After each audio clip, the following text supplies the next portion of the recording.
lá! Hoje a gente vai mergulhar de cabeça num universo fascinante, o da comunicação não verbal. E o nosso guia nessa jornada é a obra clássica O Corpo Fala. Prepare-se porque essa análise promete mudar o jeito como as interações humanas são percebidas. Vamos lá, pensa rápido. Quantas vezes já aconteceu de conversar com alguém e sentir que, alguma coisa não batia? As palavras diziam uma coisa, mas a sensação era outra? Pois é, essa desconexão é o nosso ponto de partida. O que será que um corpo está realmente dizendo quando a boca está em silêncio ou até mesmo quando está falando? E aí que entra a premissa central do livro.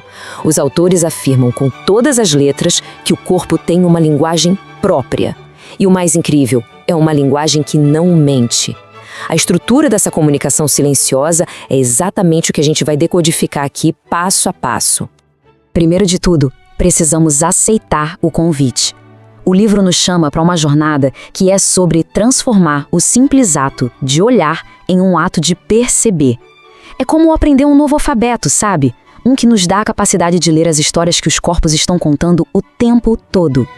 A real é que na correria do dia a dia, a gente acaba perdendo a história de verdade que se desenrola bem na nossa frente. Gestos, a postura, aqueles movimentos que a gente nem percebe, tudo isso funciona como uma janela para o que está rolando lá dentro da pessoa. E revela as coisas com uma honestidade que, convenhamos, as palavras nem sempre conseguem ter. Bom, agora a gente chega no coração da análise, a decodificação da nossa esfinge interior. O livro usa uma metáfora genial que compara a nossa mente, o nosso psicológico, a uma esfinge. E essa esfinge seria composta por 3 partes simbólicas, 3 animais que vivem dentro de cada um de nós. O primeiro animal é o boi. Pense nele como a nossa base, os nossos alicerces. Ele representa a nossa vida mais instintiva. É o boi que cuida da sobrevivência, da fome, dos instintos mais primários. Fisicamente, o domínio dele é o abdômen e a parte de baixo do corpo. Subindo um pouco, nós encontramos o leão. O leão é pura emoção, é o nosso ego. O território dele é o tórax, a região do coração. Sabe aquela postura de peito estufado, de orgulho? Ou, ao contrário, os ombros caídos? Isso é o leão se manifestando na cara dura. E por fim, lá no topo, temos a águia. Ela mora na nossa cabeça e no rosto e representa a nossa vida mental, o intelecto. A águia é a razão, o controle, o pensamento consciente, a posição da cabeça, as microexpressões no rosto, tudo isso é o idioma da águia. Beleza. Então, se o boi, o leão e a águia são o nosso alfabeto, como é que funciona a gramática?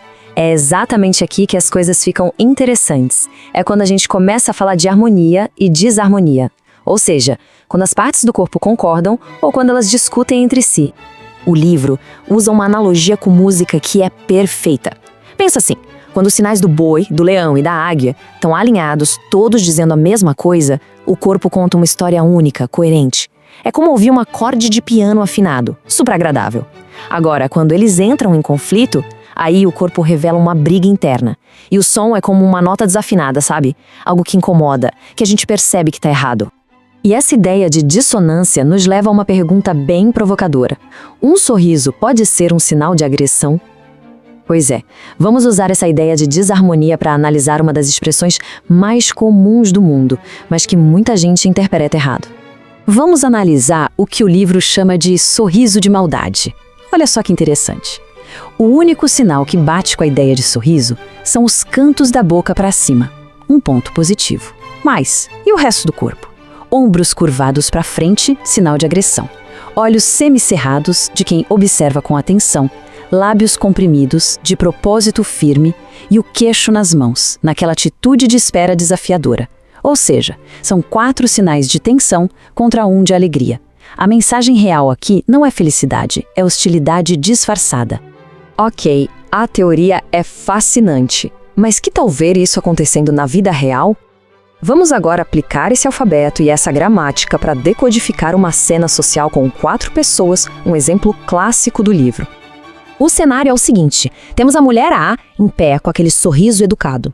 Na frente dela o homem D super confiante. Um pouco mais para o lado, sentados, estão o homem C, inclinado para frente, e a mulher D bem relaxada de frente para ele. Aqui a gente tem 2 conversas rolando, mas contando histórias completamente opostas. Foco no primeiro par, A e B.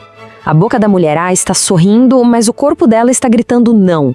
O tronco está inclinado para trás, braços cruzados. É a desarmonia em pessoa.